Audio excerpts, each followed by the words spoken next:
নমস্কার বন্ধুরা, dolirrondhanshala সবাইকে স্বাগত। আর আজকে তোমাদের সাথে শেয়ার করব পুঁইশাক আর মুসুর ডাল দিয়ে দারুণ একটা রেসিপি। কম বেশি মুসুর ডাল আমরা কিন্তু বাড়িতে সবাই খেয়ে থাকি, তাই একদিন হলেও পুঁইশাক দিয়ে মুসুর ডালের এই রেসিপিটা বানিয়ে দেখতে পারো। অসাধারণ খেতে লাগে। আর এই রান্নাটা বানানোর জন্য খুব বেশি কিন্তু উপকরণের প্রয়োজন হয় না। সমস্ত ঘরে থাকা উপকরণ দিয়েই কিন্তু তোমরা এই রেসিপিটা খুব সহজেই বাড়িতে বানিয়ে নিতে পারবে। আর এই রান্নার মেন উপকরণ পুঁইশাক আমি কিন্তু আগে থেকেই কেটে ধুয়ে খুব ভালোভাবে পরিষ্কার করে নিয়েছি। আর ডাঁটাগুলো বেশ মোটা, তাই আমি মাঝখান থেকে একটু চিড়ে দিয়েছি। ডাঁটাগুলো কেটে আমি আলাদা করে নিয়েছি, আর সাথে পুঁইশাকের পাতাগুলোও কেটে আমি আলাদা করে নিয়েছি। আর এই রান্নার জন্য আমি নিয়েছি ছোটো বাটির 1 বাটি পরিমাণ মসুর ডাল। মসুর ডালটা আমি আগে থেকেই খুব ভালোভাবে ধুয়ে পরিষ্কার করে নিয়েছি। এবার তাহলে রান্নার দিকে যাওয়া যাক। প্রথমে আমি রান্নার জন্য কড়াইয়ের মধ্যে প্রয়োজন মতো সর্ষের তেল দিয়ে দিলাম। সর্ষের তেলটা খুব ভালোভাবে গরম হতে আমি ফোড়নে দিয়ে দিলাম অল্প একটু গোটা জিরে, আর সাথে এখানে দিয়ে দেব একটা শুকনো লঙ্কা। ফোড়নটাকে আমি কয়েক সেকেন্ড নাড়াচাড়া করে একটু ভেজে নেব। ফোড়ন থেকে সুন্দর একটা গন্ধ বেরিয়ে আসার সাথে সাথে আমি আগে থেকে 3 কোয়া রসুন গ্রেট করে নিয়েছিলাম। এবার আমি রসুনটাকে প্রথমে তেলের মধ্যে দিয়ে এবার ফোড়নের সাথে একটু হালকা নাড়াচাড়া করে লালচে করে ভেজে নেব, যাতে রসুনের কাঁচা গন্ধটা চলে যায়। এবার আমি এখানে একটা বড় সাইজে দিয়ে দিলাম পেঁয়াজ কুচি। আর যেহেতু মুসুর ডাল, তাই পেঁয়াজের পরিমাণটা একটু বেশি দিলে তাহলে খেতে ভালো লাগবে। গ্যাসের ফ্লেমটা মিডিয়ামে দিয়ে পেঁয়াজ আর রসুন আমি আবারও একসাথে নাড়াচাড়া করে ভেজে নেব।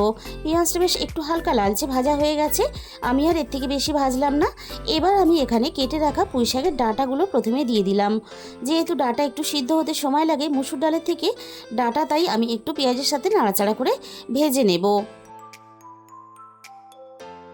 পুঁইশাকের ডাঁটাগুলো এইভাবে আগে থেকে একটু নাড়াচাড়া করে ভেজে নিলে তাহলে খুব সহজেই কিন্তু পুঁইশাকের ডাঁটাগুলো ডালের সাথেই প্রায় সিদ্ধ হয়ে যাবে।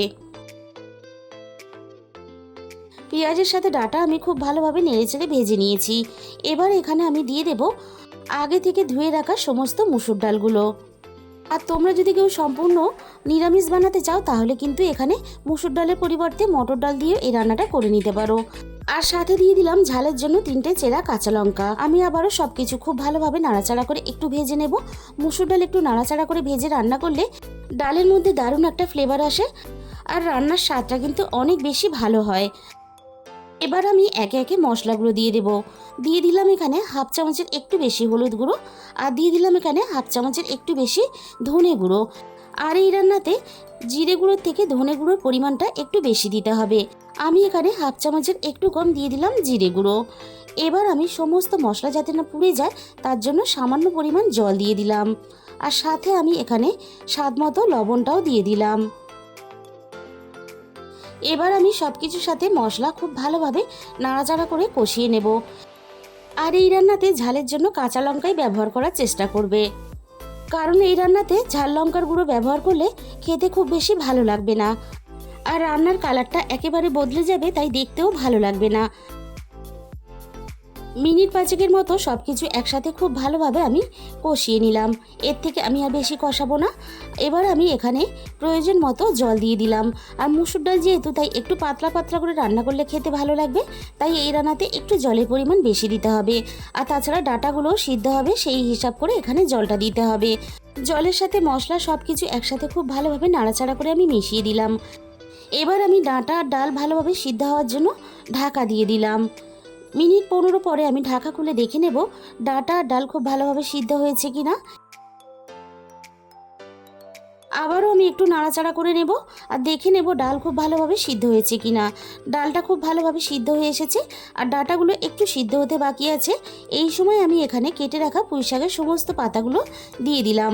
পুঁইশাকের পাতাগুলো যদি আমি আগে দিতাম তাহলে কিন্তু পুঁইশাকের পাতাগুলো তাহলে একেবারে গলে যেত, আর এই সময় পুঁইশাকের পাতাগুলো দিলে সিদ্ধও হয়ে যাবে আর বেশ সুন্দরভাবে গোটা গোটাও থাকবে। পুঁইশাকের পাতাগুলো সব কিছুর সাথে নাড়াচাড়া করে মিশিয়ে দিয়ে আমি এবার পুঁইশাকের পাতাগুলো একটু রান্না হতে দেব, আর পুঁইশাকের পাতাগুলো খুব ভালোভাবে সিদ্ধ হতে দেব। আর এইভাবে পুঁইশাক দিয়ে ডাল রান্না করলে তাহলে কিন্তু গরম গরম ভাতের সাথে আর অন্য কিছুর প্রয়োজন হবে না।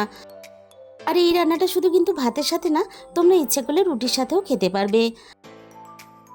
আর পুঁইশাক দিয়ে তো আমরা অনেক রকমের রেসিপি বানিয়ে খেয়ে থাকি, একবার হলেও তোমরা এই পুঁইশাক দিয়ে মুসুর ডাল রান্না করে খেয়ে দেখো, অসাধারণ খেতে লাগে। এবার আমি একটু নাড়াচাড়া করে দেখে নেব। দেখো ডাঁটাগুলোও খুব ভালোভাবে সিদ্ধ হয়ে গেছে, আর সাথে সাথে পুঁইশাকের পাতাগুলোও কিন্তু খুব ভালোভাবে সিদ্ধ হয়ে গেছে। আর শাকের মধ্যে অল্প একটু চিনি না দিলে তাহলে কিন্তু খেতে ভালো লাগবে না, তাই স্বাদের ব্যালেন্সের জন্য আমি সামান্য অল্প পরিমাণ একটু চিনি দিয়ে দিলাম। এবার আমি চিনিটা নাড়াচাড়া করে খুব ভালোভাবে রান্নার সাথে মিশিয়ে দেব। আর ডালটা কিন্তু ঠিক এরকম একটু পাতলা পাতলা করে রান্না করবে, তাহলে খেতে বেশি ভালো লাগবে। মসুর ডাল দিয়ে পুঁইশাক রান্নার রেসিপি কিন্তু আমার এখানে রেডি হয়ে গেছে। এবার আমি নামিয়ে নিলাম। তাহলে বন্ধুরা, আজকের এই রেসিপিটা তোমাদের যদি ভালো লেগে থাকে প্লিজ একটা ভিডিওতে লাইক করে দিও, আর নিজেদের বন্ধুদের মধ্যে প্রচুর প্রচুর শেয়ার করো। আর যে সমস্ত নতুন বন্ধুরা এখনও পর্যন্ত আমার চ্যানেলটাকে সাবস্ক্রাইব করোনি, চ্যানেলটাকে সাবস্ক্রাইব করে পাশে থাকা বেল আইকনটা অল করে দিও, তাহলে যখনই আমি কোনো নতুন রেসিপি আপলোড করব সবার আগে তোমার কাছে পৌঁছে যাবে। আর তোমাদের মূল্যবান সময় দিয়ে রেসিপিটা দেখার জন্য সবাইকে অসংখ্য ধন্যবাদ।